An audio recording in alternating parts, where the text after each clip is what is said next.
Coming up on this week's show, Final Fantasy gets a pixel remaster. The hottest AI comes to your old PC. And we get some Microsoft memories from Dave Plummer.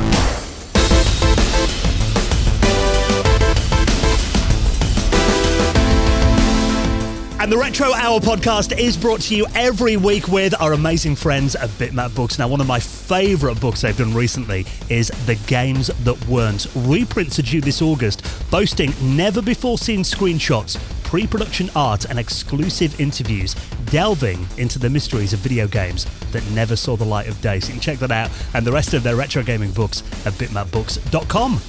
And with our mates at PCBWay, who offer a fully featured custom PCB prototype service with low-cost, fast turnaround quality boards, and they do so many other services, 3D printing, injection molding, and they're huge supporters of the retro gaming community. So get an instant quote right now for your project at PCBWay.com.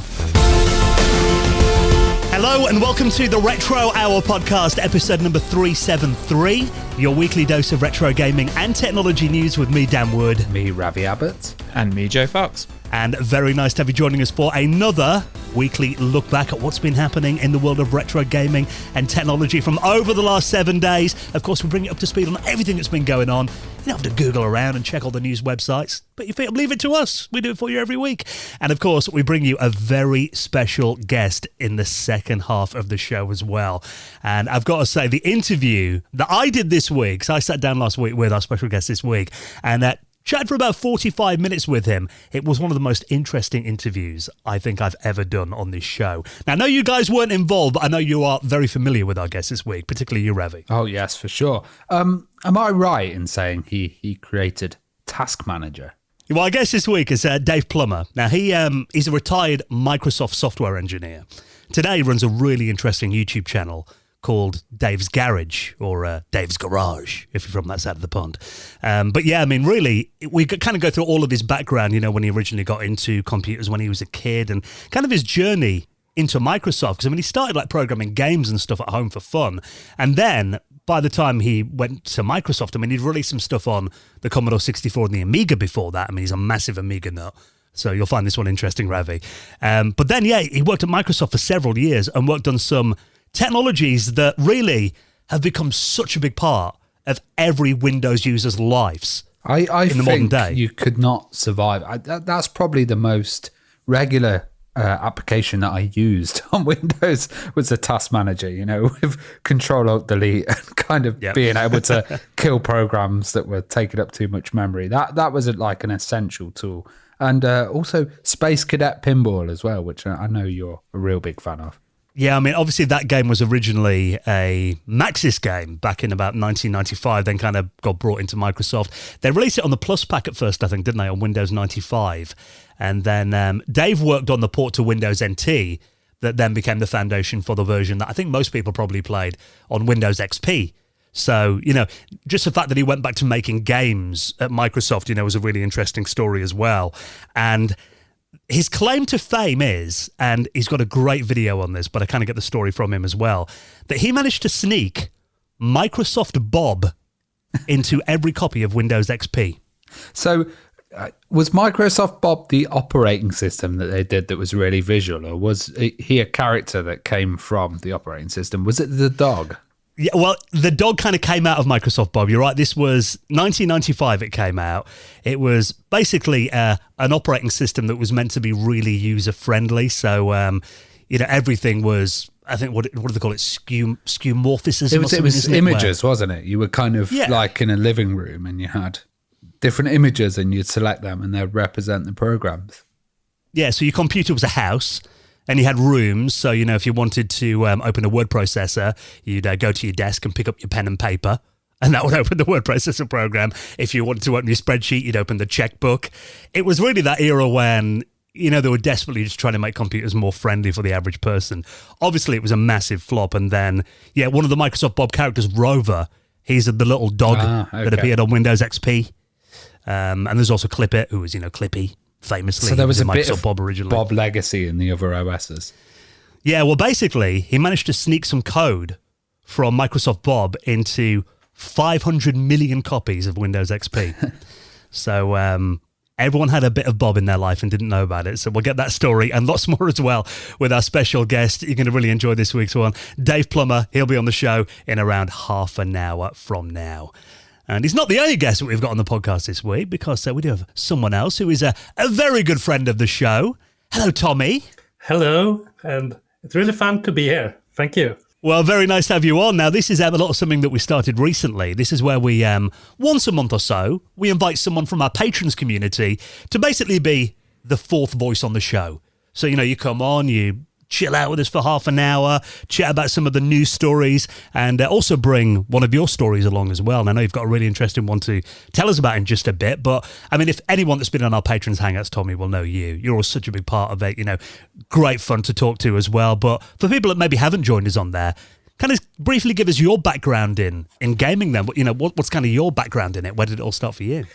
I actually started with consoles, and since I'm from Sweden, I used to call it the Nintendo Island in the Sega Sea, that is Europe. So I started with a Nintendo NES back when I was probably 8 or something like that. I recommend everyone to check up on Sweden's Nintendo's history and Bergsala. It's really fascinating stuff. But had my Nintendo, and later on a Nintendo 64 and some computers, Macintosh for the most part. Had some friends with Amigas and Commodore 64, but mostly a console guy growing up. And in later years, I have started to mess around with the old micros and such. Yeah, it's one thing I love when we're on the Patrons Hangouts as well, because, I'm quite a big Mac guy these days. Have been for about 20 years, but I know you grew up using the Mac as well, so it's always interesting to kind of have those conversations too. And I think that's one thing we love about doing this, just getting people on from all around the world. And, our experiences were so different back then, so it's definitely going to be interesting to hear some of your input into the news this week, Tommy. So thank you so much for coming on and joining us this week. No problem. And let's jump into the first news story then. It's been a really busy week for news, so no hanging about. First one is, we do love talking about these D-makes, don't we? And this one looks like a massive collection. Final Fantasy is getting a Pixel Remastered series next week. So tell us about this, Joe. Wait, before we go in, can you explain to me, the orders of the Final Fantasies on this? Because I know the history of Final Fantasy. There was an American version, there was a Japanese version, and this apparently has 6 titles that are getting remastered. Which ones are they? And very good question there, Ravi. Really good question. So this is the Final Fantasy Pixel Remaster, as Dan says, and it's a remaster of the original Final Fantasy 1, 2, 3, 4, 5, and 6. And you were very right, Ravi. In the 80s and 90s, there was a real kind of mix-up, or mix around, if you will, with the Japanese versions, the American versions, and the European versions. So if you go back about 10 years, I would have probably been able to tell you exactly which one was which. These days, my memory isn't quite what it used to be, because I can't quite remember which ones did and didn't come out in Europe, but I think it was 1 and 2, but it was just the numbering was totally different. So the numbering was all wrong. Yeah. So number 6 in America was number 3, and number 1 was number 1, and number 2 might have been Final Fantasy 4 in Japan, but was number 2 in America. It was a real mess. But this, they did away with all of that after Final Fantasy 7 for the PS1, and now they number them correctly. And since these games have kind of come out and stuff like that, because a lot of these have been re-released on PS1 and and on PC and on mobile and stuff like that in the past, Square Enix do name them correctly now, luckily. So they are the proper order, if that makes sense, and they are numbered correctly as far as I know. So it is 1, 2, 3, 4, 5, and 6. So 1, 2, and 3 are on remasters of the Nintendo games, and 4, 5, and 6 are remasters of Super Nintendo games, which obviously use pixel graphics. So these are pixel remasters. So, they've had the HD, re-released, the HD upgrades. I don't know if they look too clean, kind of looking at them, because they look really, really clean. And sometimes that kind of pixel art looks nice when it's a bit washed out, on those old consoles and stuff. But either way, it looks beautiful. It's coming out on April 19th for the Switch and PS4. And these games are coming out separately. So they're going to be priced. They've only released it in dollars so far. So between $11 and $17. Or you can get all 6 of them in one pack for $75. So quite a hefty price tag, considering, you know, it's a bit like Sonic and Streets of Rage. These games have been re-released, you know, many, many times. But these are meant to be pixel perfect, you know, like re-releases and stuff like that. So... And Square Enix, a lot of the time when they do re-release these old Final Fantasy games, they do try to make them a little bit more accessible for kind of like for modern audiences, or more accessible for the likes of me who just hasn't got time to play, you know, these games for hundreds and hundreds of hours. So there is the ability to kind of like speed time up in the games. So you can kind of skip through the battles and stuff like that, or you can even make it so you can get double XP, you know, so you can change it so you get more experience, so you level up quicker, so you can get through battles much quicker, which I think is a nice touch. It's like they've got the Final Fantasy VII menus on it throughout. Yeah. And the kind of old schooler menus have been chucked away in favour of that, which makes it seem more uniformed. Yeah, so so what they've done as well, so you are right there, so they have kind of like, so those menus are kind of through those games as well, but they've tidied it up. So they've made them more user-friendly as well. So it does say in the trailer, they've tidied the fonts up. They've just tidied like the navigation of it up and stuff like that, just to make it, like I said before, a much more accessible game. Now, it's interesting because these did actually originally come out on PC in 2021 and 2022. But they've really taken their time to bring them to the Switch and PS4 and not the Xbox, which is a little bit disappointing to me. But I can just play them on the Switch and I can play them on the go, I guess. To be fair, it doesn't look like the graphics are going to be too demanding and kind of push the Switch to its limits or anything, really. No. And there is some new stuff as well. I'm reading here that they've apparently got like a rearranged music score as well. But one thing I really like is, if you're a fan of the original chiptune music, you literally press a button and you can go back to the original, which I think is quite a nice little touch, because sometimes you do want to just have that option, don't you? Because music's such a big part of the experience, I think. Yeah, and you know what? It's really funny that you should say that, because it is really nice that they've included that. So it's got these arranged orchestral soundtracks. You press a button and you get the original chiptunes. What really annoys me is, and any excuse to talk about Resident Evil, I've been playing through the Resident Evil 4 remake, and if you want to play it with the original soundtrack, you have to buy it as a DLC for like £2. And that really frustrates me that a lot of like, you know, games are doing that these days, a lot of these remasters and stuff. And you're just like, if you're going to have it in there, just put it in there like they have with just this. Just greediness, isn't it? Yeah, it does feel a bit greedy. Well, obviously, Tommy, I mean, you're you know, an NES, Super Nintendo guy as well. I mean, probably the most famous RPG games on Nintendo platforms. You're a Final Fantasy fan? Well, I love the Final Fantasy games, and I haven't finished one of them, not even number 7. So... I will probably get this just because they're collected, and for the reason that I can change the speed, change the XP, change the rate for the random encounters, which is one of the things that I'm not a fan of anymore since I became older. And going back to the music and the chiptune, when you have those two options, it reminds me of when they remastered Monkey Island. And you had the options of the new graphic or the old graphics, and I just played the new graphics for 1 minute and then went straight back, and I will probably do the same with the music and the chiptunes. That's it. It's nice to have that authentic original experience when you want it, isn't it? Yes. And I was the same when I played the Monkey Island remasters as well. Although the only thing I didn't like about the Monkey Island one, the way they did that, is I would have liked a combination of the talking, you know, the speech acting over the original graphics. That would have been a perfect combination, I think. Yeah, it would. But I like this. I will. It's quite expensive, but I will probably buy it and then probably start playing the games and then not finish them.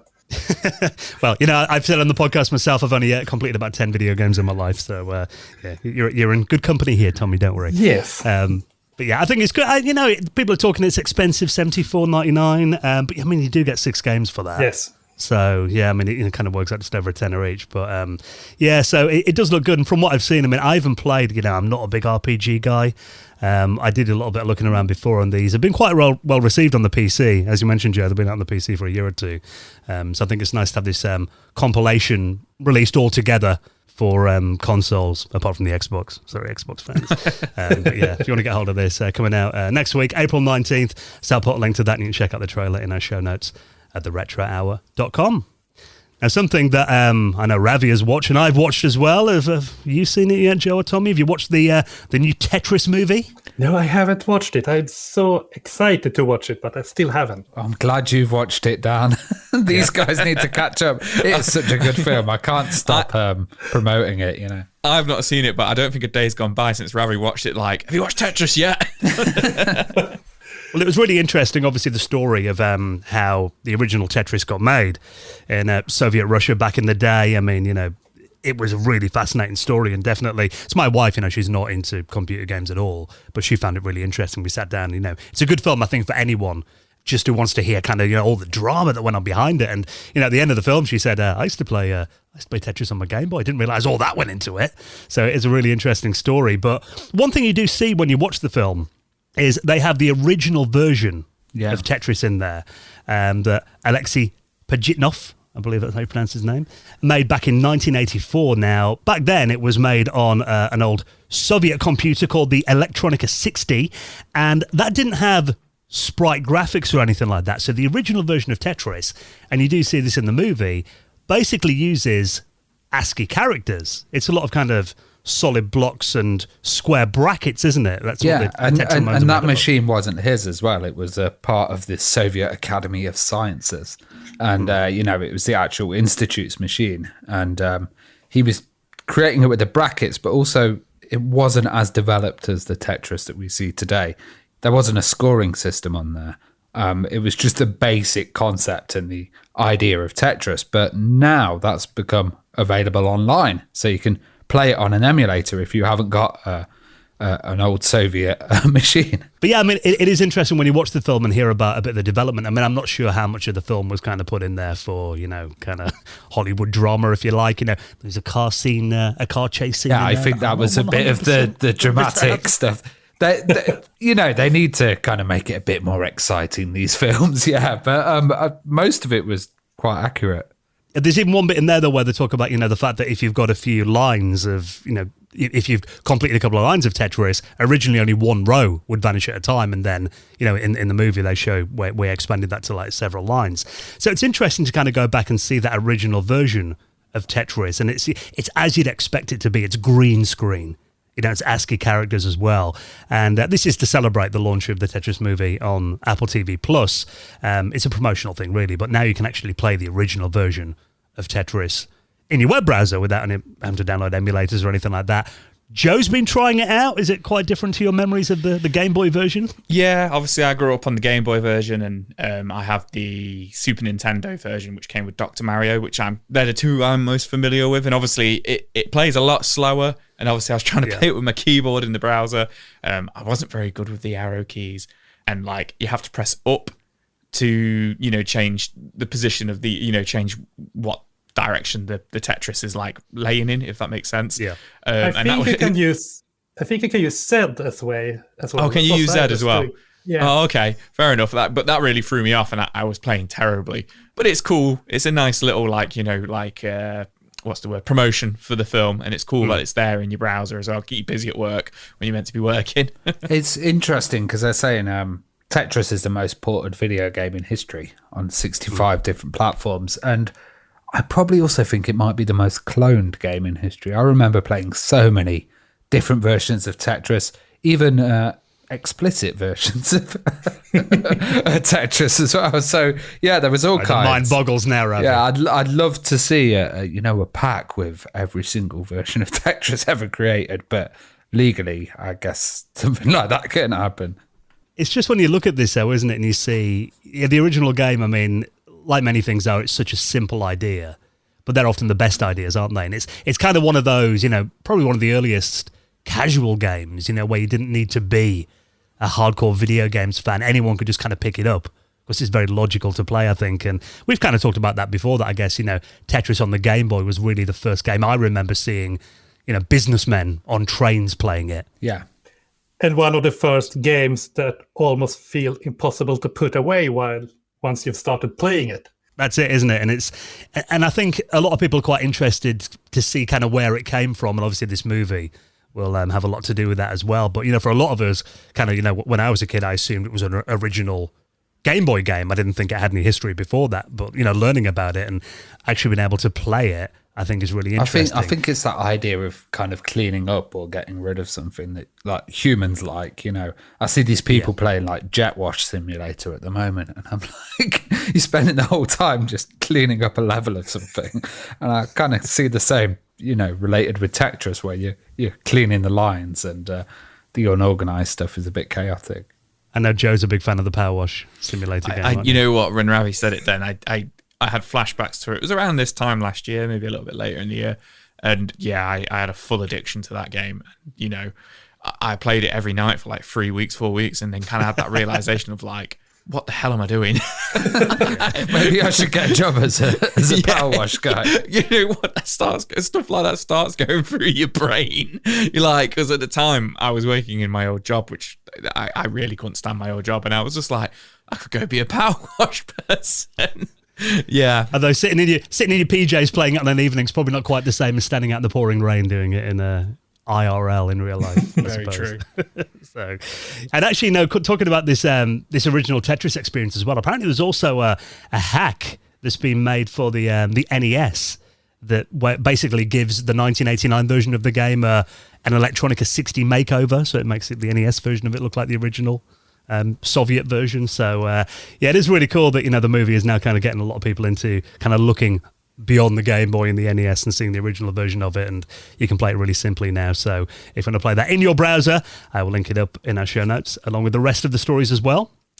Now this one's very cool. Tommy, you spotted this one, and Donkey Kong, legendary game. And it turns out that very soon in New York, you'll be able to go to the Museum of Play and play probably the biggest Donkey Kong arcade machine in the world. Big enough for Donkey Kong. Big enough for Donkey Kong. These remind me of, when you Tom, you might not have this in Sweden, but some bars where we're from in Nottingham, they have like the giant Game Boys, like they're big, like giant Game Boys with big, like hand size, like, buttons. And this just reminds me of like being really drunk in a bar and you just see like a giant arcade machine and just like, wow, this thing's like, they haven't built this yet, have they? It's just a concept at the moment, isn't it? Nintendo are helping them with it, apparently. They're helping them with it. It's like, what, like 20 foot tall it's going to be. And I've just spotted now it does actually have a little arcade stick, like a normal sized arcade stick attached to it. But I was thinking, like, how on earth are you meant to play this thing? Like, it's huge. Well, it is, 370% bigger than the original cabinet. It runs the motherboard from an original Donkey Kong cabinet, apparently, which is quite interesting. I assume they do emulation or something in it, but apparently not. And there is, if you look at their Twitter, this is the Strong Museum in Rochester, New York, who are constructing this massive Donkey Kong arcade cabinet that, like you said, Tommy, big enough for King Kong to try out himself. But yeah, there is an image they've got of basically a little humanoid figure stood in front of the arcade machine, and it appears as some kind of platform that you can maybe climb up on. Like maybe I imagine a bit more advanced than a step ladder, but kind of along those lines, I think. So it's like Billy Mitchell's Wet Dream. This is. What I found interesting with this was that this was actually something that went on regular news, at least here in Sweden. And oh, cool. So I guess this is what it takes to put video games in the news. Either the big teams that win millions and millions of pounds or the big crazy things. Yeah, I think it's interesting. I like these kind of ways of expanding older games and, doing them on a much bigger scale. And I guess it might be more of a kind of mass participation thing. If you've got a screen that everybody can stand around and, see, you might get quite a big audience using that. It could become the prime Donkey Kong machine for people to play on.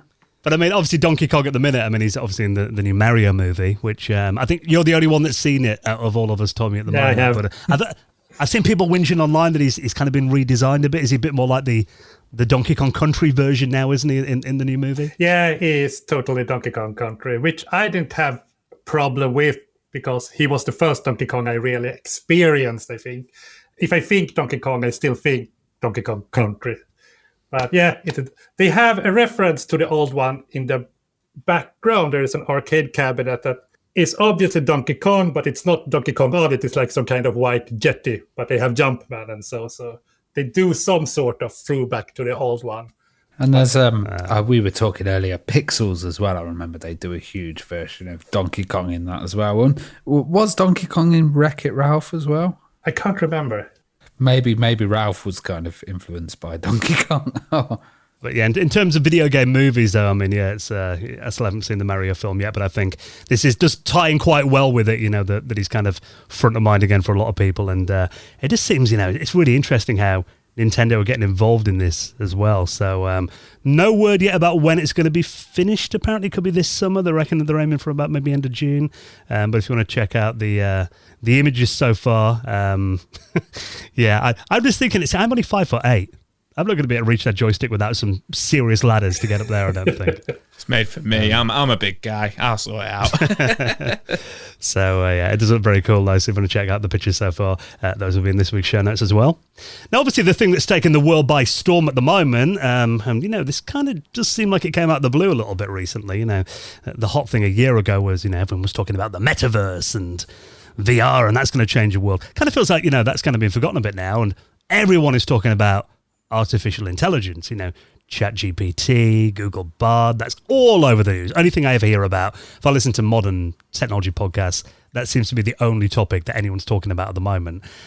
Even Joe, I mean, you'll be the first to admit you're not a big, computer guy, are you? This kind of stuff normally is not something you jump on straight away, but you've even been trying out ChatGPT and seeing the use in it. I guess, you found it quite helpful so far.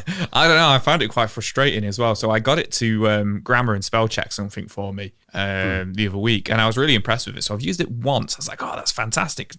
Spell check and all this kind of stuff. Great stuff. Grammar check. And then I went to use it again yesterday for another work thing to spell and grammar check, and it won't work. I also find sometimes when it's wrong, it's like confidently wrong. Yeah, I like that, confidently wrong. I'm really wrong. Well, that's the thing, I guess, if you use a traditional search engine, you type something into Google, you get a list of sources you can pick from. When you ask ChatGPT, it basically tells you one thing, and you've got to kind of trust it. It's also offline, so it's based on sources rather than like searching a database of information that's out there. Well, created information, but yeah, for now, yeah. Well, although there have been some crazy stories. I mean, I don't know if you've seen this. Kind of going a bit off topic, but we'll bring it back to retro in a minute. But these kind of GPT hustles they've been doing, where the versions they've got of it online, they've actually been getting people have been asking it like, I'll give you £100. Make it into £1,000 in 2 weeks. I've seen about the unrestricted versions that are pretty scary as well. Yeah, it's interesting. The creepiest thing I heard about that unrestricted version that they've got online is apparently, so it went online, it registered a website for a business and it was doing all that, but it got to the stage where, you go on a website and you have to click the "I'm not a robot" thing. The capture it that worked comes that up. out. No, it couldn't get past it. So what it did is it went on Fiverr and hired a human being to do that for it. Oh, that's scary. Which is just nuts. So, that's creepy. This is, I mean, it's a big thing in tech right now. But I mean, when I'm using it, I mean, to me, it kind of reminds me a bit of old movies like War Games and stuff. And actually, interestingly, last week I was looking for a way, and I actually asked ChatGPT 4, because I pay for the premium version, 20 quid a month to use it. I asked it, can I access this via a terminal on a retro computer? And it lied to me. It said no. But it turns out there is now a way.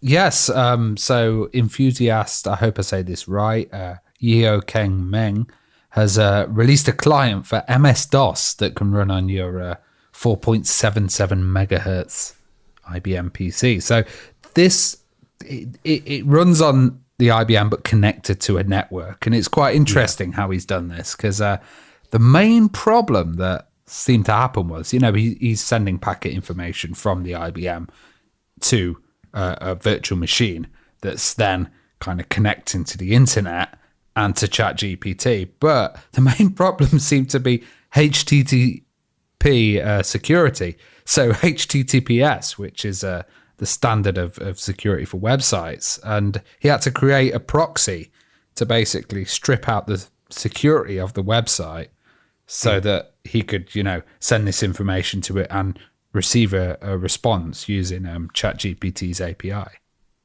So really, it's just sending the raw text work and the it's actual work sending been the done on the text back end. from the MS-DOS machine to a virtual machine, which then uses a proxy to ask ChatGPT, and then it gets sent back.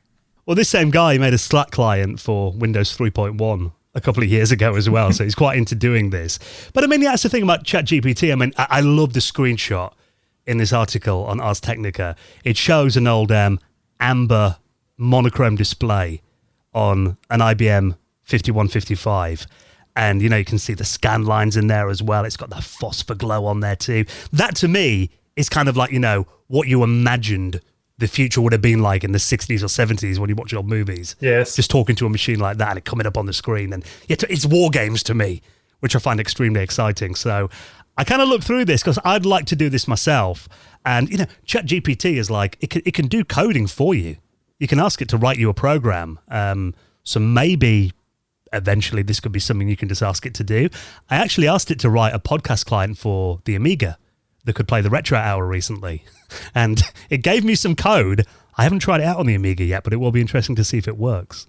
Tommy, where do you think we'll see ChatGPT in the future, retro-wise?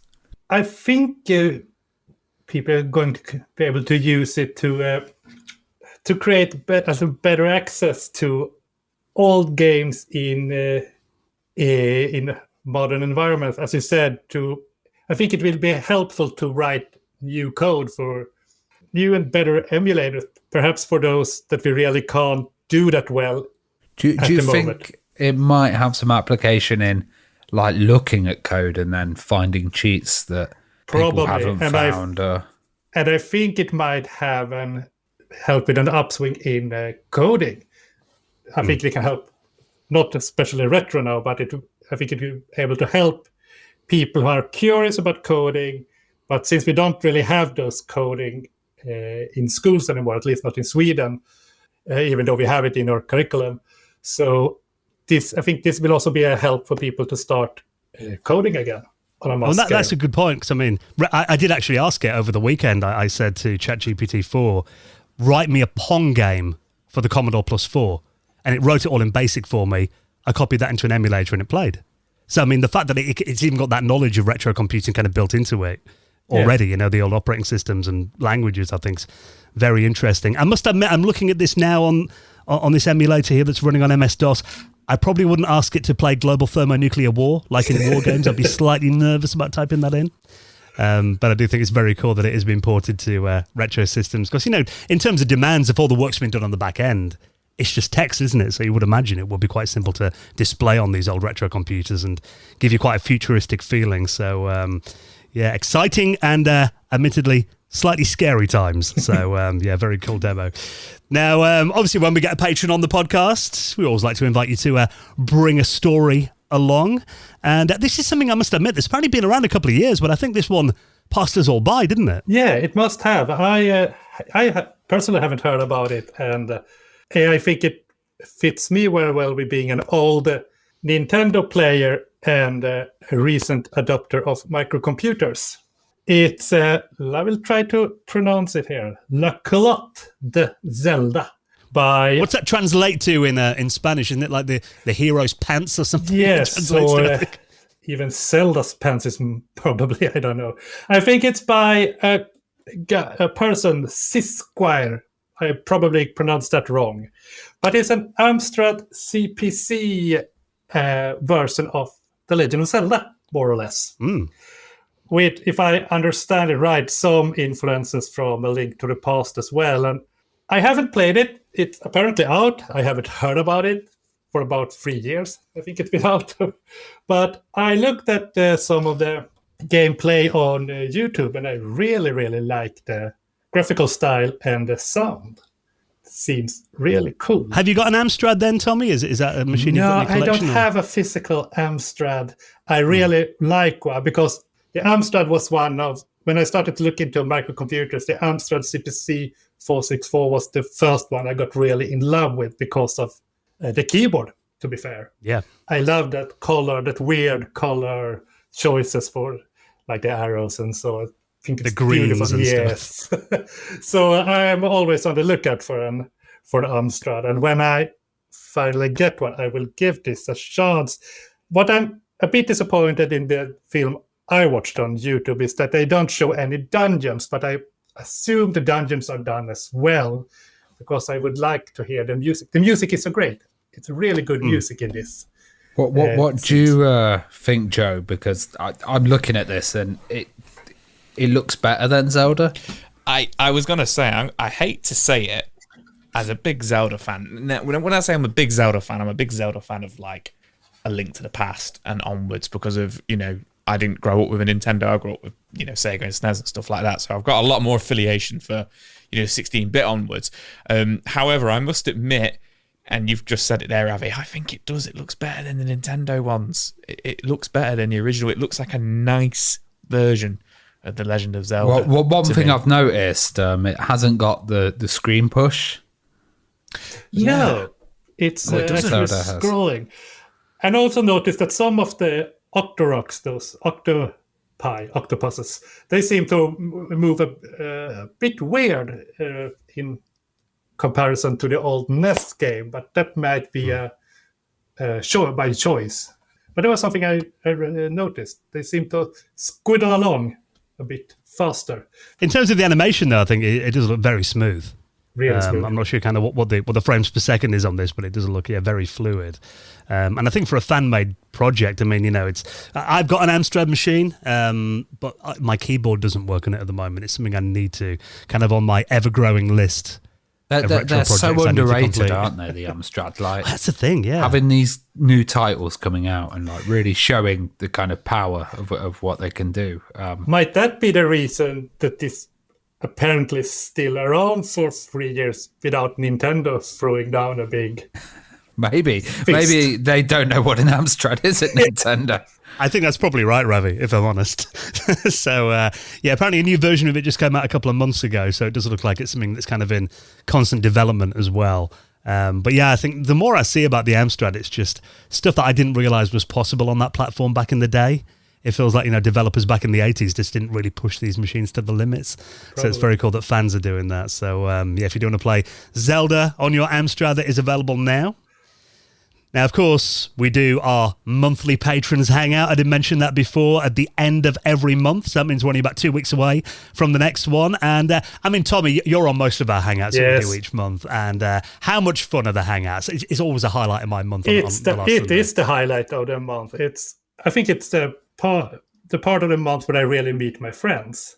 And I always look forward to the next one, because to see what are now a bunch of familiar faces, people I have a relation to, that I know about, I know preferences, I know a lot about you guys in a not non-creepy way.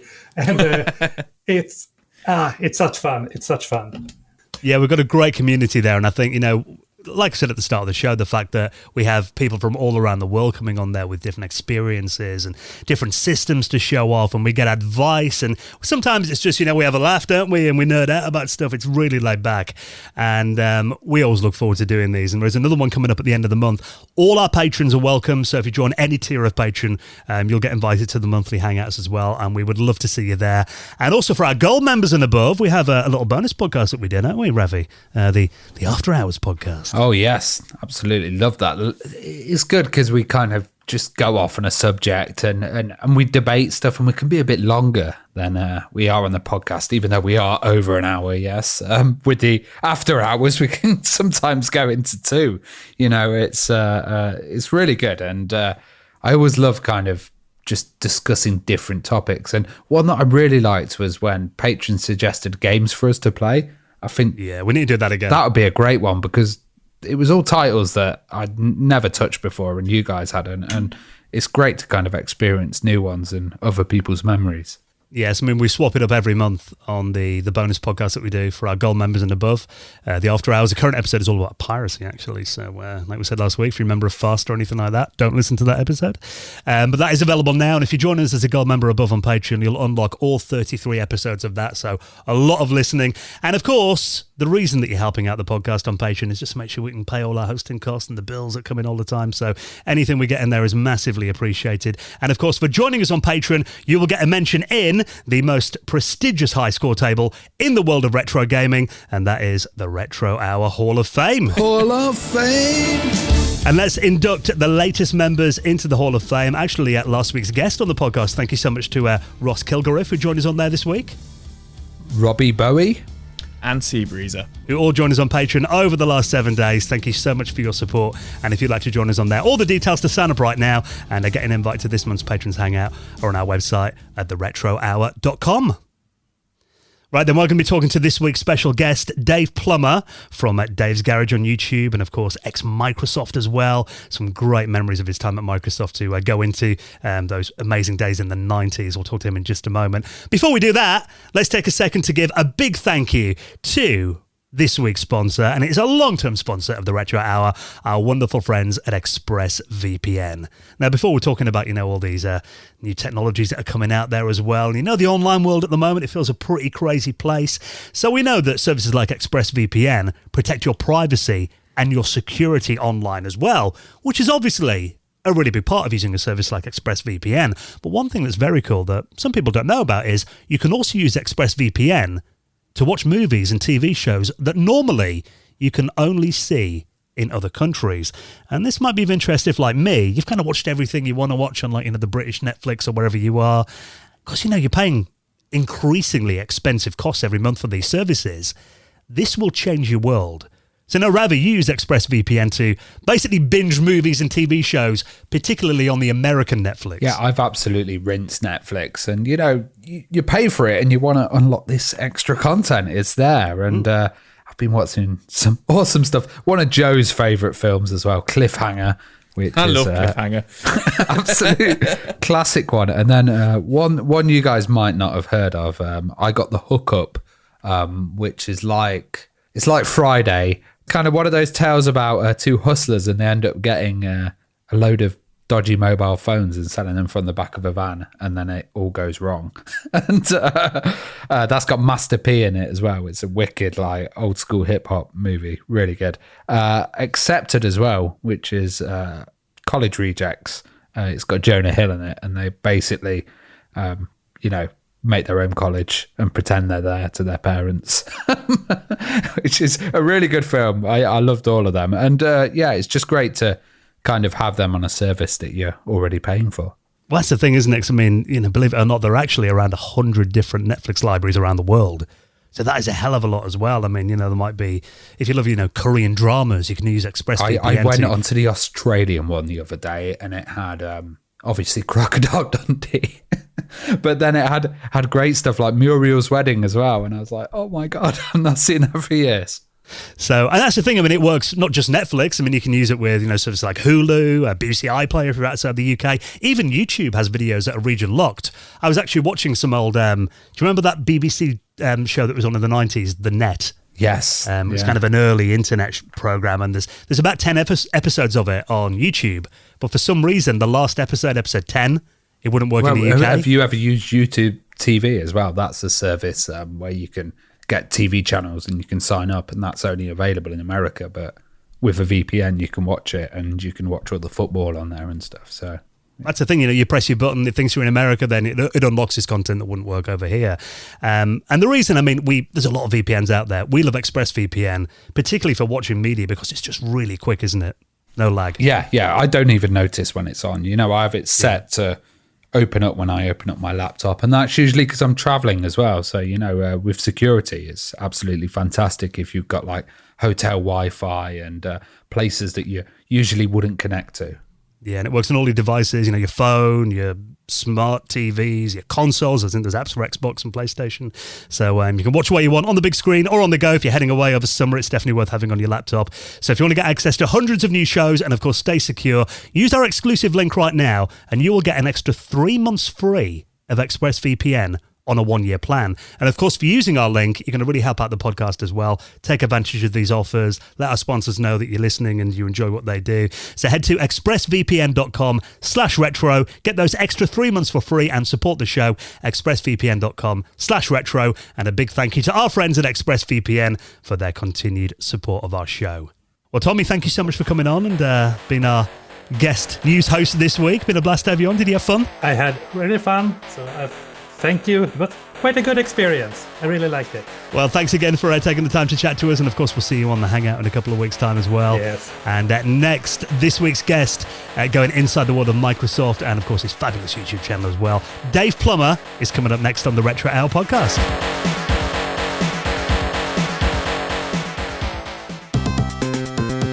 This is the Retro Hour podcast with me, Dan Wood, and it is time to welcome on this week's very special guest. And I'm so excited to talk to our guest this week. Someone who I've watched on YouTube for a good few years now. Massive fan of his YouTube channel, Dave's Garage or Dave's Garage, depending on which side of the pond you're from. And he's got an incredible career in the industry as well. Particularly, I'm very excited to hear about his time at Microsoft as well, where he worked on technologies that millions of people still use every day. Stuff like the Windows Task Manager, zip folders, and a game that I spent way too much time on as a teenager, 3D Space Cadet Pinball. So we'll hear all about that with our special guest this week, Dave Plummer. How you doing, Dave? Doing well. Thanks for having me. Yeah, really appreciate you taking the time to do some reminiscing with us over the next hour or so. Now, one question that we always like to ask our guests, just to get a bit of background on kind of where it all started for you. I mean, do you remember your earliest computer experience, what initially got you into computers? I do. I wandered into a Radio Shack store when I was about 10 or 12, and they had the boxes of a TRS-80 Model 1 Level 1 had just arrived from Tandy or whoever shipped it to them, and they hadn't set it up yet. And I saw it said computer. I was like, oh, can I play with it? Can I set it up? And they were like, they didn't think I had a shot, but they're like, yeah, go ahead, kid. And it's really no harder than hooking up a stereo, except they're all the same connector on a TRS-80, so power is the same as monitor, and you got to make sure not to screw them up. But beyond that, it was pretty simple.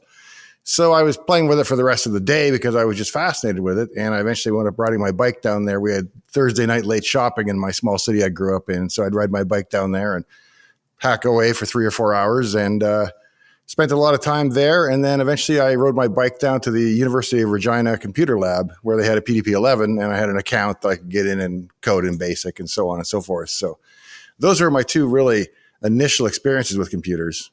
And I remember thinking that what we have now with ChatGPT-4 is kind of what I was expecting from the computer because, you know, I'd seen Star Trek and whatnot. So I would type in my programs effectively in English and it would say SN error, which I thought was spelling error, which is, of course, syntax error. But so pretty naive experience just going in totally blind. But yeah, it must have seemed magical, though, you know, just using a computer, you know, back in those days.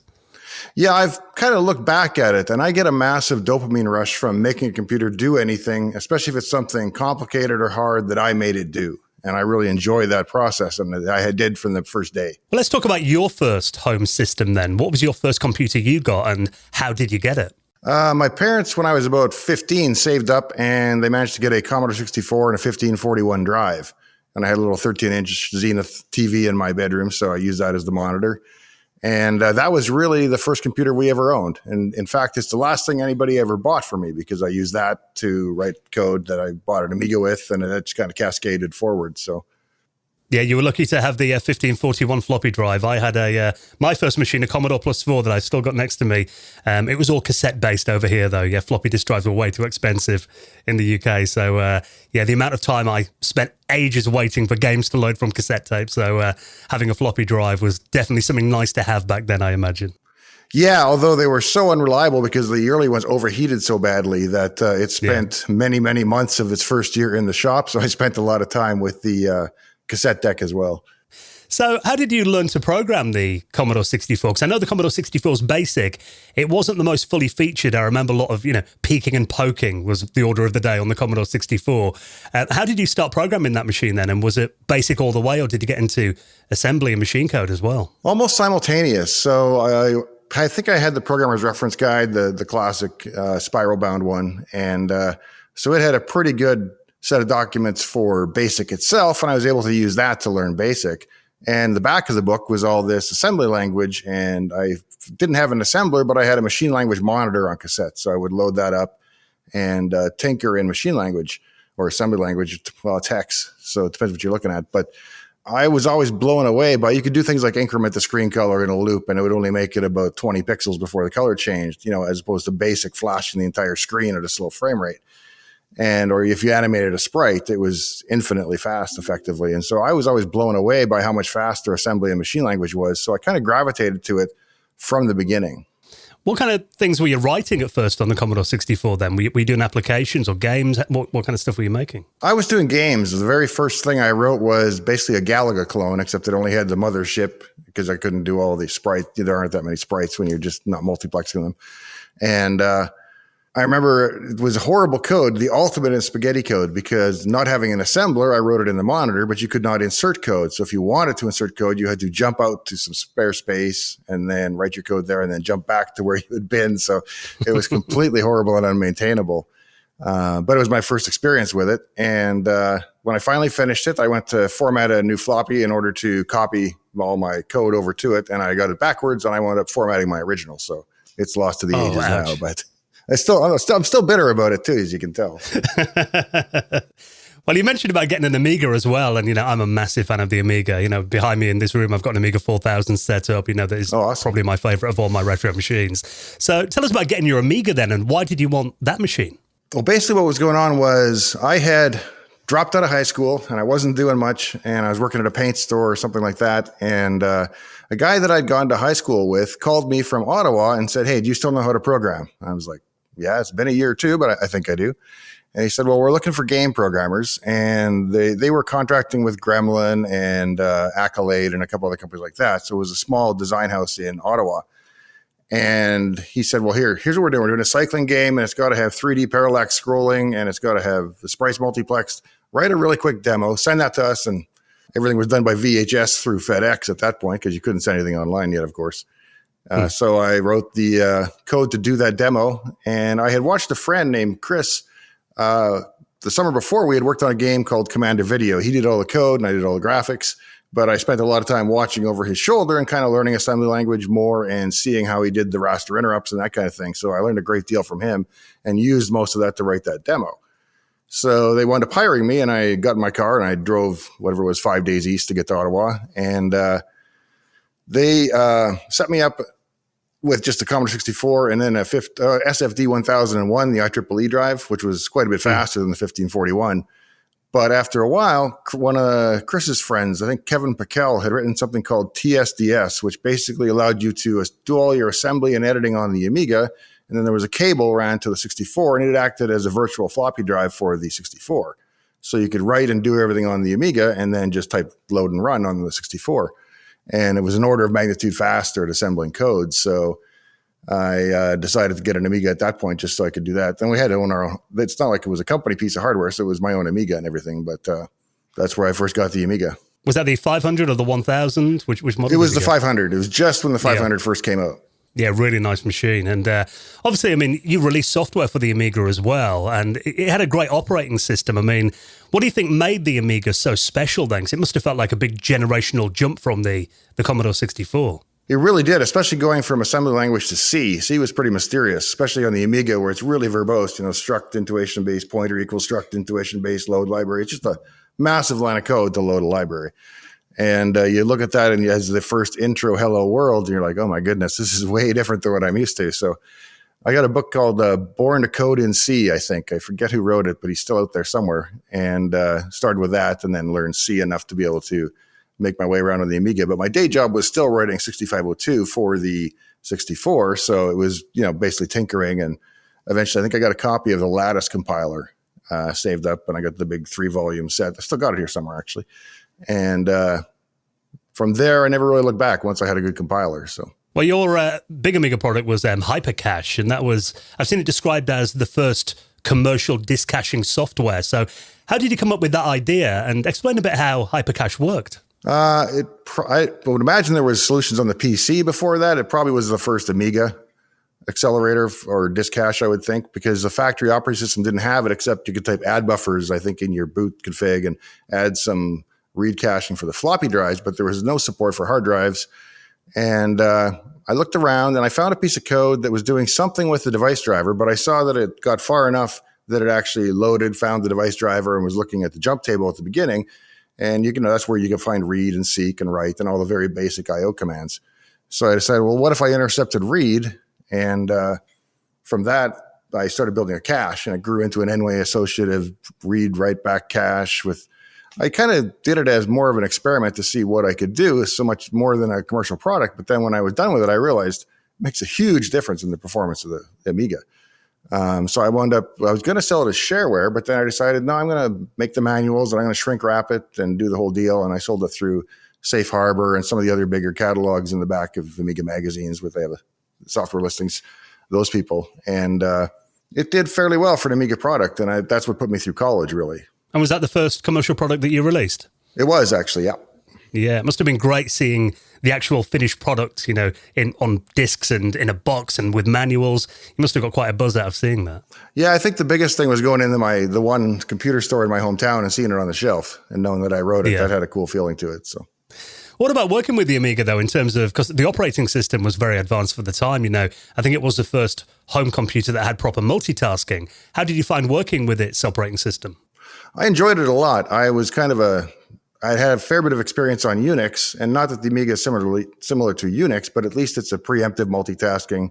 There's no memory protection in the earlier models, which is kind of a drawback, but compared to, I don't know if they're real time, but the simpler operating systems like MS-DOS and CP/M, it was just light years ahead of that. So I really enjoyed working on it, although until I got the RKMs, which I forget what that stands for, maybe that's German or something, but the manuals for the actual operating system code, it's pretty opaque. But once you get that, then it's fun to work with. Yeah, you're right about lack of memory protection as well. I remember that Guru meditation era was a very familiar sight in the early days of the Amiga.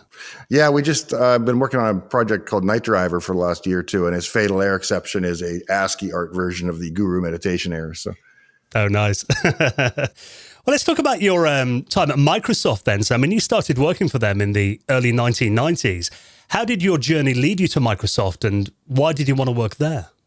Well, after I'd worked in the game industry for a little while, I realized I probably need a degree at some point. So I decided to go back, and I finished high school when I was 21, and then I went on to university. And in my last year at university, I was looking for an internship, or in my second last year, I was on an internship, and I was in the food court with the old and the board, and I was just reading a book I'd grabbed at Kohl's bookstore, and it was Hard Drive, Microsoft and the Making of Bill Gates, or vice versa. And I read the book, and I was just fascinated by the people and the projects and the way they did things. And I just felt such a kinship with that whole process. It was like, I need to be there. But I was in Saskatchewan, I had no idea how. So what I did is I went back, and Hypercache had these blue registration cards. And you had to fill out your name. And then back in the day, this is how you registered your software for updates and so on. And so I went through the stack because I'd actually asked for email, which was kind of innovative at the time. And so not many had email, so it was pretty easy to check. But I looked for anybody with a Microsoft.com email address and then cold emailed them saying, hi, I'm a student in Saskatchewan looking for a job, basically. And one fellow named Alistair Banks wrote back to me. And he connected me with a couple internal people there, hiring managers. And so I wrote directly to them, and they did a phone screen, and then they brought me out for a series of interviews, and I got a summer internship out of that. And so that's when I went to MS-DOS. Well, do you remember much about that interview process, what it was like? I do. It was really grueling. They don't do this anymore. It's a much kinder, gentler world, I guess. But it was basically 5 one-hour interviews with a lunch interview in between. And well, if you made all 5, because the 5th was the as appropriate, basically, if you were doing well in the first 3 or 4, then they would put you on to the hiring manager who made the business decision to hire you or not. And each one was programming tasks like find the number of bits set in a byte or reverse this linked list, those kinds of programming problems. And some were brain teasers, the ones you hadn't heard because the internet wasn't really a thing yet. With one kid got a blue hat and there's 2 red hats and they're in order. How do you figure out what hat is on what kid? Those kind of problems, or the fox and the chicken and the bag of feed across the river, yeah. I think. Those kind of problems. And it wasn't so much whether you could solve them, but it was your process of thinking it through, how you worked with them, how well you were able to think out loud and on a whiteboard articulate what it was you were doing. So it sounds a pretty intense day that must have been. It was. And, I didn't know at the time that I had autism, but people with autism kind of struggle in that structure. I think it's a lot. It's a lot of social interaction. It's a lot of being present and putting on your mask. And by the time 5 hours are up, it's a lot. Yeah, ready for a sleep after that, I imagine. Yeah, they're ready for something. Well, when you did get the job at Microsoft, then what were you initially working on there? I started on MS-DOS 6.2, and they put me on, I think, initially Smart Drive, which is because I had written this cache, which is kind of how I'd gotten the job at Microsoft. They stuck me on the cache for Smart Drive, and I added the ability to cache CD-ROMs because the MS-CDX drivers were just coming out, and they were also totally uncached. So I did all the caching for devices, and I think it's a long time ago. I think that's when we added write back caching to the hard drive caching as well. And then I did a bunch of work to move as much as I could of the code and data up into the high memory area on the PC, which is that first bank of memory that's addressable by 16 bits by wrapping the pointer around. So you can still use it on a 640K machine, but it moves everything out of the 640K base if it's there. So I did the conversion for double space as well. And I think I wrote single pass disk copy so that you could do a disk copy without swapping disk 8 times or whatever it was. Then I did the setup program, wherein if you had a previous version of MS-DOS, you could use a single floppy, and I used deltas on the binaries to just patch and upgrade so you could go from 6 to 6.2 with a single disk, which saved them a fair bit of money, I imagine.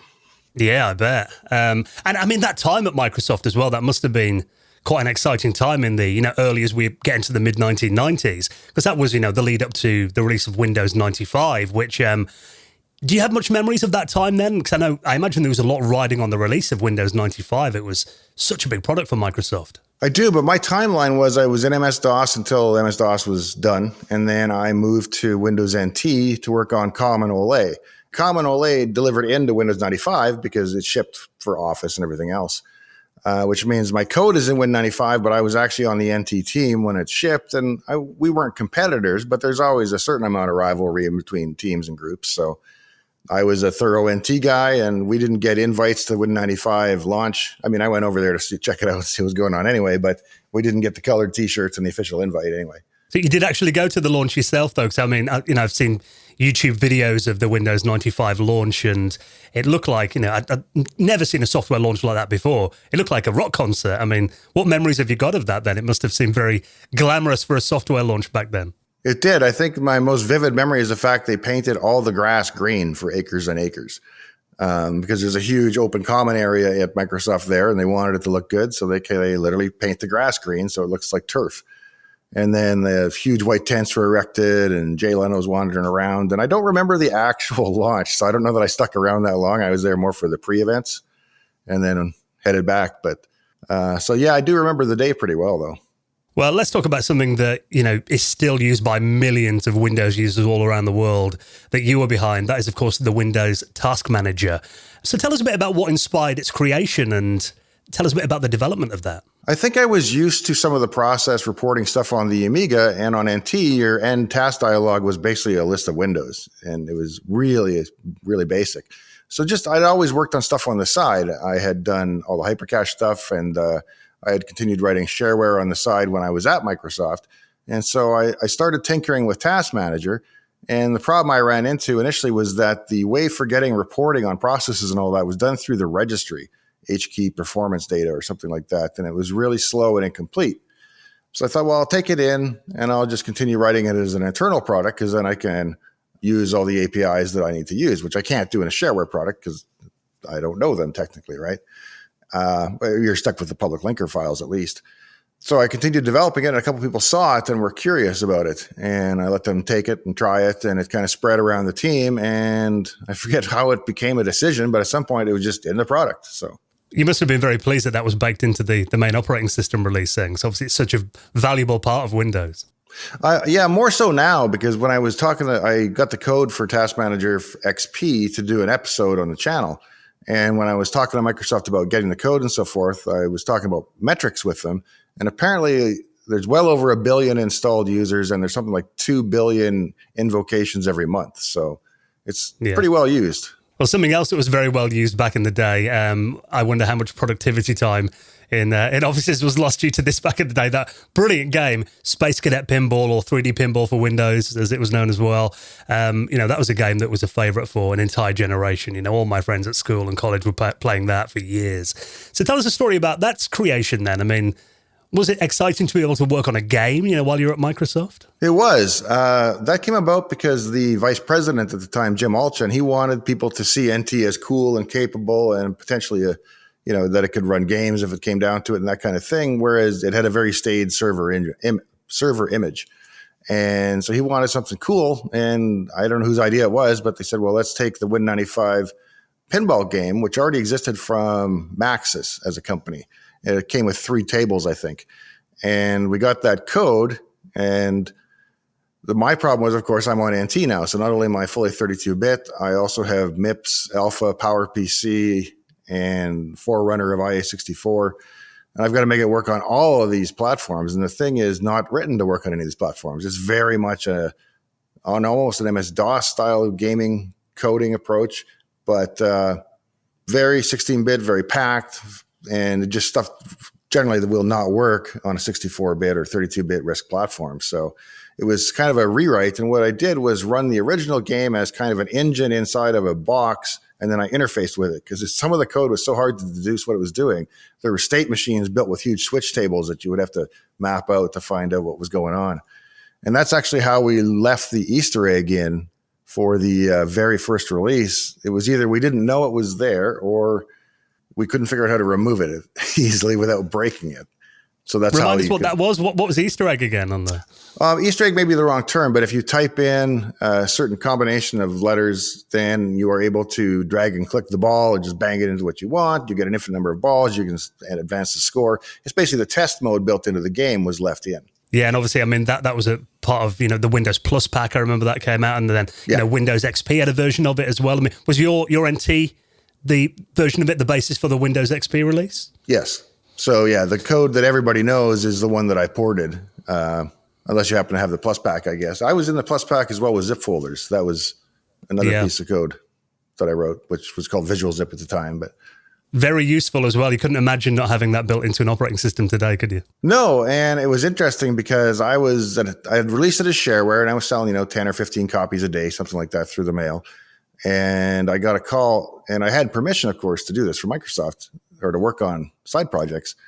And I got a call from the Microsoft person over in legal, or not legal, I guess was in product development. And they said, "Are you the author of zip folders?" I'm like, "Yes." And they said, "Okay, well, we want to talk about an acquisition, long story short, of the software." And I said, "Oh, what building are you in?" And she said, "Why?" I said, "Well, I'll stop by." And she says, No. You got to talk to legal, and you got to talk to travel, and we got to figure out the logistics. And I'm like, well, why would I do that when I'm in building 8? And they had no idea that I worked at Microsoft. So, wow. Yeah, even all that, working for a big corporation, I imagine there's a lot of that red tape that is required for any project to get greenlit. I imagine they probably had the go-ahead to get a zip. I mean, the version that I understood was that they were going to get a zip program from somebody no matter what. And I basically had 2 options, which was I could give them mine at whatever price they stated, or they could buy it at another one, and then I would be in competition with Microsoft and can't do that. So then I would have to quit or stop the software. So you don't get not a lot of negotiating room there. Yeah. It's funny because I set up a Windows 95 machine recently, and that was one thing I completely forgotten that wasn't in the operating system. I was like, how do I need to download WinZip. Completely forgotten about that before it was built in. So, yeah, different time. I'm one of the few people I think that has registered copies of WinZip and WinRAR, because when I was developing mine, of course, I needed to own their software in order to make sure it was compatible and whatnot. And so I've still got my old WinRAR registration from the very early 90s. You're that one guy that registered it. Yeah. Well, I mean, obviously, if we're talking about Microsoft back then, I mean, Bill Gates, did you get to work with Bill then? And any memories of Bill that stand out for you? No, not directly. I was a couple of levels down from Bill. I think it was a very shallow organization at that time. I think I was 4 or 5 people removed in the tree, whereas now you would be probably 30 people removed from Satya, I would imagine, but much bigger company too. But I didn't have occasion to work with him much. I mean, I saw him in the halls and the occasional time. And I remember coming up to a crosswalk, and there was a pedestrian in the crosswalk, and I kind of stopped short, and I looked up, and it's Bill. But fortunately, that wasn't career limiting. Well, around that time, I mean, you know, we're talking about the run up to Windows XP now, and, you know, Windows 2000 was released. It's still my favorite version of Windows of all time, Windows 2000s. And then when XP was launched, basically the home and the NT kernels were merged, weren't they? And it became a product that was based on NT then. And one of your claims to fame, and I've seen your great YouTube video about this, but maybe you can just kind of summarize it for people that haven't watched that video yet, is you managed to sneak Microsoft Bob into Windows XP. So what happened there? Well, as much as I'd like to say I can neither confirm nor deny the presence of Microsoft Bob in Windows XP, the reality is I was doing product activation for XP. It was one of the last things I worked on. And there was the problem of how do we ship a set of keys that are tied to the BIOS of the machine in a way that people can't easily duplicate and just post to Usenet at the time, because alt binaries was kind of or alt wares. Those things were the main distribution mechanism. And so I decided, well, if we've got slack space on the CD, I'm going to make a large file, which in that day was 10 megabytes. And I'm going to digitally encrypt it and use it as a massive key that you have to have along with the CD key in order to activate the product. So if you're going to download a crack, it's going to have at least 10 megabytes of completely random data that doesn't compress. And I looked around for things I could use, and I thought, well, I could just call cryptgenrand and generate a whole bunch of data, but that's no fun. So I went up on the product servers and I grabbed the disk images from Microsoft Bob. Then I encrypted them with the WinZip encryption, and then ultimately with PGP and one other mechanism, and with keys that I honestly can't remember today. So there's no chance of it coming back until they break that encryption, I imagine. But so this ballast of a large file that was tied to your CD key is actually the image of Microsoft Bob. That's hilarious. So that must have meant, you know, Microsoft Bob then must have been a lot more widespread than anyone realized back then. Yeah, by far. Probably shipped 1,000 to 1 in terms of distribution. So why did you leave Microsoft in 2003 then? What happened there? So I had always been doing software on the side, as I noted, and what happened was the software on the side started doing pretty well. I had been selling through the mail, and when the internet happened, I decided, well, I'm going to try running a banner ad and see how that works. And I went to a aggregator of advertising where you can sign up with your credit card and you say, I want this many banner ads, and you pay. And then I would have the checkout and everything all online as well. So it was the whole end-to-end process really for the first time. And I said, okay, I'll launch it for the weekend and see how it does. And I came back on Monday, I think, morning, and I checked it and I looked and I realized I had not set a cap on anything, and it had sold or it had run up a charge of $10,000 to $15,000 in banner ads. And I was kind of, I'm making $100 a day on this thing. It's take a while to pay that back. So I went to the sales report and found, oh my goodness, it made like $30,000 in sales. And I realized that with the scale of the internet at that point, all you've got to do is just roll out a lot of advertising. And if you've got a good product, then it was a 30-day trial, money-back guarantee. You didn't have to activate right away. So there weren't a lot of returns because people knew what they were getting by the time they got it. And it was just a really good business to be in at the time. And it wound up paying a fair bit more than my day job. And it came down to the fact that I couldn't do both well anymore. If I was giving enough time to the side business, then I was working shorter hours at Microsoft, and vice versa. When Microsoft got busy due to product ship cycles and stuff, then my other thing suffered, and I had to make a decision, do one and do it well. I mean, you mentioned on about the rise of the internet there. One thing that just came to mind is I remember obviously the browser wars around that time. I mean, that was a big thing for Microsoft when Internet Explorer came along, and kind of the demise of Netscape as well. I mean, have you got any kind of memories of inside Microsoft at that time, kind of what that was like and how important Internet Explorer and the internet suddenly became to the company?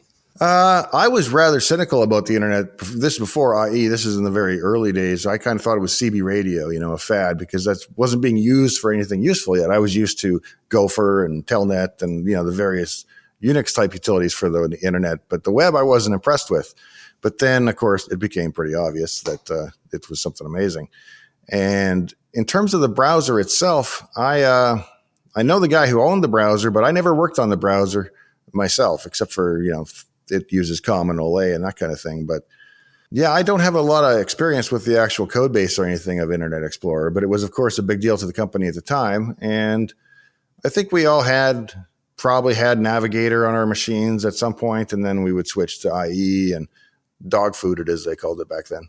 Yeah, IE definitely became the superior browser, by the time it got to release 4, I think. And I thought Netscape became quite bloated around that time when they started bundling all the Composer and everything in as well. So, yeah, it was no surprise really that IE became the dominant platform, I think. But as you mentioned, I mean, the internet was just becoming such a big deal, wasn't it? That it was an easy way for people to get online if they were running Windows already. Right. Well, let's talk today about your YouTube channel, you know, the fantastic Dave's Garage. So what inspired you to pick up a camera and start recording videos?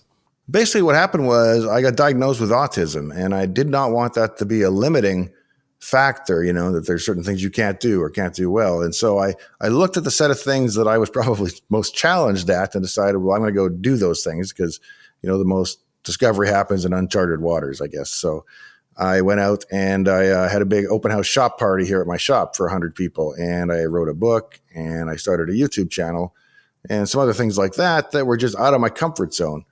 And I'm not somebody who likes having their picture taken even. So editing myself in 4K 60 all day long is a bit of a challenge, but I'm starting to get used to it.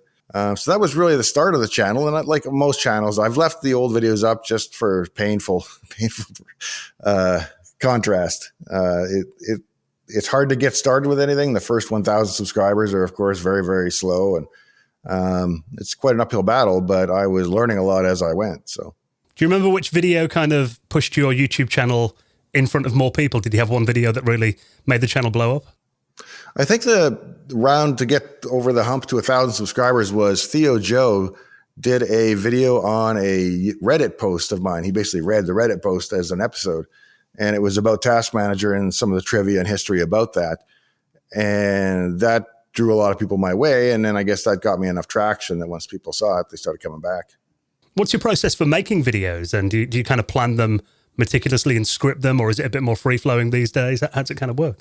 No, I do script. I sometimes go off script and then I have to go back and fix it for the closed captioning. But generally, I script everything in advance and I write 1 page per 2 minutes. I tend to talk too fast in my episodes. I realize that. But my pace is about 2 minutes per page. So if I write 10 pages, I've got 20 minutes of content and then I record it.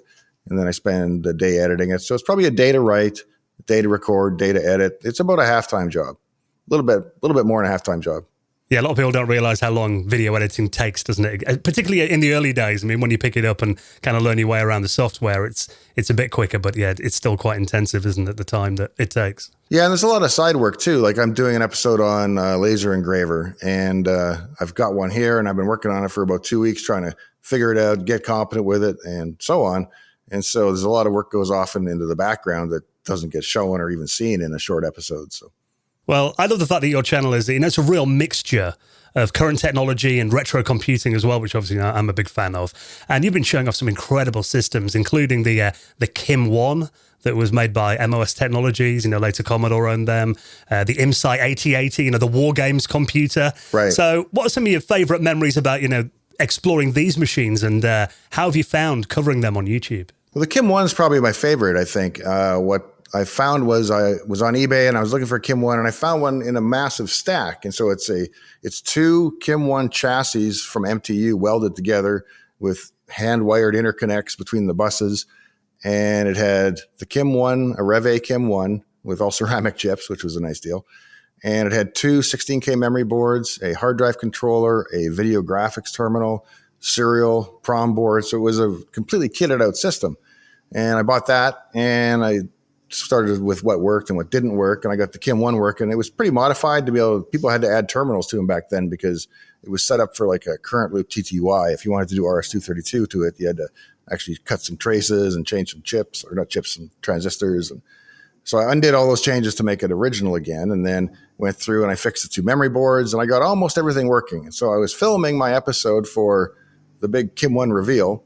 And what ultimately happened was I was doing it for the camera and not working where I could see. And I plugged the 12 volts into 5 and the 5 volts into 12. And that the Kim 1 was fine because it was not powered in that moment. But the rest of the hardware took quite a shock. So I went through and I had to fix the memory boards, got those working. And I got really close on the video graphics terminal. I replaced a couple of ICs on it that I tested bad, but there was this transistor network where they take a square wave and they amplify that into 12 volts for their RAM row select. And it was basically constructed in 3D space on the back of the board off the legs of the transistors poking through. And there were no traces left on the board. This board had been reworked so many times. And I tried so many times to rebuild that circuit, and I would get one bank of RAM working, or they would both be active at once, and I could not figure out for the life of me what was going on. And I eventually sent it off, and it's just been fixed finally after a couple of months, and it'll be coming back. So there will be a conclusion to that episode but I want to make sure I have everything running and working properly. Yeah, I mean, it's always been kind of one of my dream machines. I mean, they're quite hard to get this side of the pond. And the IMSI 8080 as well. I mean, War Games is probably my favorite movie of all time. So how do you find that machine then? What do you think about the IMSI? I think it's really cool. I'd never had a lot of CPM experience, but it's a little more advanced in terms of the experience than, say, the Kim 1, because you can boot into some kind of useful operating system, where with the Kim 1, you got a processor and you've got a bunch of RAM. That's about all you've got. There's also the setup for the IMSI 8080 clone is really amazing in that the guy has programmed so much stuff on the ESP32 that you can open up a shell on the desktop and browse to the drives and drag and drop software and do all kinds of things with it. It makes it really usable. He emulates not the Cromulator, some kind of old video terminal that sounds like that. He emulates that live so you can do graphics on it, and it's a really cool setup. I think those, the late 70s machines, though, it kind of felt like everyone was just figuring out what to do and going their own way. So every machine's kind of unique, isn't it? So they're quite interesting machines to explore, I think, that late 70s period, the first generation of micros, if you like. Yeah, I've got an Altair as well that I enjoy tinkering with, because I've been able to get BASIC running on it and that kind of thing. So historically it's significant and nostalgic for me in that sense, even though I've never had an Altair or anything quite like that in the day. I was just going to say that one of the things that really appeals to me about the Kim 1 and the IMSI and the machines of that era, the PET, those kinds of things, is that one person could very deeply understand an entire system. Whereas right now, you don't have a chance. You can't even understand your motherboard, let alone the operating system that runs on top of it. Not in any detail at all levels, anyway. Yeah, you're right. There's so much happening in the background that the average person doesn't know is happening on modern systems. Right. I mean, I spent years working on Windows, and it's growing so much that I still know how the lower levels work, but all the stuff on top now is kind of a mystery to me. So, well, it sounds like you've been, buying quite a few retro systems and obviously showing them off on YouTube as well. How big is your computer collection these days? And have you got any favorite machines in your collection? Well, they're all favorites. That's why I keep them. But I've got a TRS-80 Model 1 Level 1 that I bought from a dentist office that had been used a few times. It was still in the original boxes. So I'm really happy to have that one, because that's kind of the machine I started on. Then I've got 3 PETs. I've got an amber PET, a green PET, a white PET with a chiclet keyboard, and it's in pretty minty condition. So it's a nice one to look at, but using it is quite horrible. On the amber PET, I've built a Cherry MX keyboard for it, so it's actually useful to type on. And what else have I got over there? I've got an IBM PC that I just put the Microsoft Mach 10 card in, the accelerator. And I've got an IBM PS2 from when I worked at IBM as an intern in college, assembling PS2s and stuff. What else is over there? Oh, Apple II. That's the bulk of it. Now I've got Tempest machines and stuff like that. But are there any dream machines that you're looking for or you'd like to add to your collection? Yeah, I'd like a PDP 1170, but I don't see that happening. So I'm building a PDP 1123 right now, and I've just got it booting up to the initial prompt. I haven't got the drive connected yet, because you have to go from the weird 50 pin down to the RLL MFM cable, which I don't have the breakout for yet, but it should, in theory, boot and run BSD 211 when I'm done. And I'm excited for that, because it was a real formative machine for me, the PDP 11. And there's not many videos about it on YouTube as well. So I think the fact that you're documenting this stuff is really important. Yeah, a good channel is Usagi Electric. He's been going through the PDP-11 process kind of side by side with me, and he's sent me some parts. It's been really helpful, and he'll go into it in probably more detail than I'll be able to do, because he'll make several episodes on it, whereas I'll try to condense everything into one. But so good channel to check out anyway. Well, I know you've done some videos on programming classic computers. I mean, would you ever, or are there any plans to release software or maybe some games for, retro systems like the Amiga or even like, old versions of Windows, anything like that? I've done a bunch of code, but not so much games. For the 64, we did Pet Rock, which is a spectrum analyzer where you plug an ESP32 into the back of the 64, and it has a microphone built in, and it does the audio sampling. And the 64 displays the spectrum analyzer graph of the music. And we had wound up having to get the data into the the 64 faster than was possible at 2400 baud or 1200 baud. And we wound up rewriting all the serial routines, and a fellow over in the Netherlands named Rutger did a really nice job on using the CIA chips to drive the serial I/O process in a sensible manner, as opposed to kind of the polling way they did it originally. So we got really nice speeds out of that. So there was a lot of work went in there, and it's all on GitHub and it's all open source. So, but in terms of games, I don't think I would probably write a game, because the games on the 64 and that I care about largely for nostalgia's sake. I don't think there was anything new that I could contribute that I would feel nostalgic about, of course. So I don't think it lines up well with what I love doing, but I do like writing code for it still. A good pinball simulator on the 64 would be good. Yeah, well, there's always David's Midnight Magic. That's the one I go back to, which I just realized a couple of years ago is kind of a clone of Black Knight 2000, which is the only pinball machine I have. But they're the same layout, I just noticed. Yes, I didn't play many pinball games on the 64. The Amiga I did, Pinball Dreams and Pinball Fantasies. Great game called Slam Tilt on there as well. And, it's really hard to get the physics right, I think, particularly in a lot of those early pinball games, but they really nailed it with that one. Yeah, the Windows Space Cadet pinball, the physics aren't probably very realistic, but they are. It's kind of like a driving game where it doesn't have to be realistic as long as it's fun. And I think that's probably true of it. So, and that was all, code that was existing in terms of the gameplay logic, but they did a nice job on that. Yeah, 100%. So are there any projects or videos coming up on the channel that you can tell us about? Anything you're working on right now? Yeah, right now I'm writing it'll probably air before this does, so if you're looking back at this point, but it is the top 5 fastest computer languages. And I started 3. I did C#, C, and Python, C++, and Python, and then I drag raced them. I gave them all the same prime civ algorithm. I wrote the code natively, in Python and C++ and C#. And then let them each calculate the primes up to 1 million as many times as they could in 5 seconds. And that generates a score. And I would compare them. And spoiler alert, C++ won, Python was third, and C# was in the middle. But I put that up on GitHub, and the response was amazing to it, because people came in and they wrote their own solutions that were faster. They added all new kinds of languages, and pretty soon there was 12 languages, and then there was 24 languages. And I was getting overwhelmed with just the amount of source code contributions and trying to manage all that and pull requests and everything else on GitHub. So I put out requests for help, and 3 guys long-term helped out, Rolf, Rutger, and Tudor over in Europe. They took over all the source code control and code reviews and everything else. And they've really nurtured it so that I think there are now 94 different languages, well over 100, maybe 200 solutions in there. And eventually we had to just make a decision. Let's pick the ones that follow the rules and drag race them all. And the system does that every day now. So it builds every solution, it compiles them, it runs them, it tabulates the results and creates a website for that day's reports with all the scoring on it. And I'm going to take that and reveal what the 5 fastest are. That sounds fascinating. And I love the fact as well that you've made that a bit of a community effort as well. I mean, I imagine that's probably a big part of your channel, all these people that you're working with around the world and the retro community around these classic computers as well. That must be having that collaboration must be really useful. Yeah, it's really interesting because my channel is effectively nonprofit. I cover expenses and then I donate the rest generally.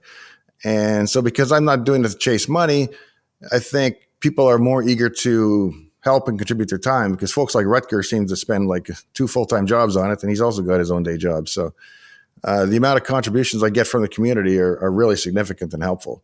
And I think the retro community it's not close-knit, but it's small enough that people kind of feel a kinship with one another.